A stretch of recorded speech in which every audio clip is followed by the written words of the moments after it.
Hello, my name is Scott. I am a middle-aged white guy living in the middle of the country, in the Midwest we call it, in a state called Iowa, in flyover land, way in the northeast corner of Iowa is where I live, in a county called Alameda. Um, Today is Tuesday, March 22nd. I'm not famous. I'm not a social media influencer. I'm not well known at all. So I don't expect a lot of people to see this, but I thought I would add to the mix of videos and interviews and information out there. I live in a pretty beautiful area where it's super easy right now to practice social distancing, physical distancing, uh, whatever you want to call it. I don't live near anyone. My home is almost a mile away from any other people, so I live there with my spouse. Um, I just wanted to speak to some of the concerns that our nation is facing right now, because I, as a middle-aged, lower middle class individual, have not felt good at all for about a week and a half. I've had an undiagnosed upper respiratory infection, I'm assuming. However, I don't know if it's coronavirus or not, and unlike the wealthier people whose videos I've watched, or the government and infrastructure people who've been able to get tested, I don't qualify for the test because I'm not high risk. I'm not suffering from pre-existing conditions. There is no real reason other than the fact that I'm a volunteer fireman could possibly get me tested. I work as a teacher, so I'm a middle school teacher. I teach writing, reading, and environmental education. I guess because I'm not able to teach my regular face-to-face classes at this point, I thought I'd take the opportunity to do a little vlogging or vodcasting or whatever you want to call this. This is my first one, so I'm going to start with just a little bit about what's up in, I guess, my opinion, if I can speak over the geese that are just coming in. It's mid-March on the Mississippi River flyway. A pretty amazing time for the wildlife, at least.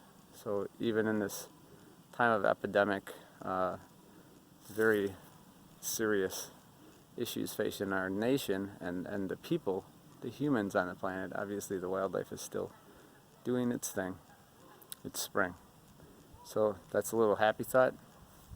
On the other side of all that, again, back to the idea of this coronavirus and whether or not you can be tested, and whether that's a good thing or not. I think that's an important issue in and of itself, because right now we have numbers appearing all the time. They don't include me. I don't know if I have the coronavirus or not.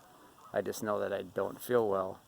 However, I'm going to be fine. I'm well aware of that. I just wonder how it can be that it's okay to not include all of these people like myself who maybe have this coronavirus, which there are 6 positive cases in the little teeny rural county I live in. So I think that in that sense it becomes a public health issue with very unclear information and data, and that's a bummer to me. So we have people making decisions that are essentially making them in the dark. They don't have all the data, they don't have all the information, because we've been way behind the 8 ball on this whole thing. And I think that's the fault of a lot of people, but especially right now, I guess I hold our federal government and the current administration somewhat responsible for what hasn't been done or what hasn't been well done. I know I have a 21-year-old daughter who just had to basically stop college, and now it's going online, which is a very different thing. I have students who I know are stressed out about this. I'm stressed out about this, and I know a lot of you are stressed out about this. I think that that's one of the reasons I kind of wanted to do this, because I think many of us are freaked out more than we really are, necessarily going to admit right away, especially with, kids present, or, the people that we care about around, or even, being a Midwestern male. So I guess you know, I wanted to say there are people around who care. It's important for everybody to know that. No one's alone. I have a mom in a nursing home, and I have a 70-plus-year-old father who lives 20 minutes away from me, who right now I can't visit because I don't feel well and I don't know what I have. And I know I'm not the only one. I know there are thousands, millions currently of Americans and millions of people on the planet who have the same circumstances. So I guess know that you're not alone, know that there are people that you can talk to and can relate to, and I guess that's part of why I wanted to do this. I don't want this to be really a partisan thing. I just want it to be, me talking to other people with similar problems that they're facing right now, and maybe trying to discuss them. So thank you for having a listen, and maybe tune in next time. We'll see what happens.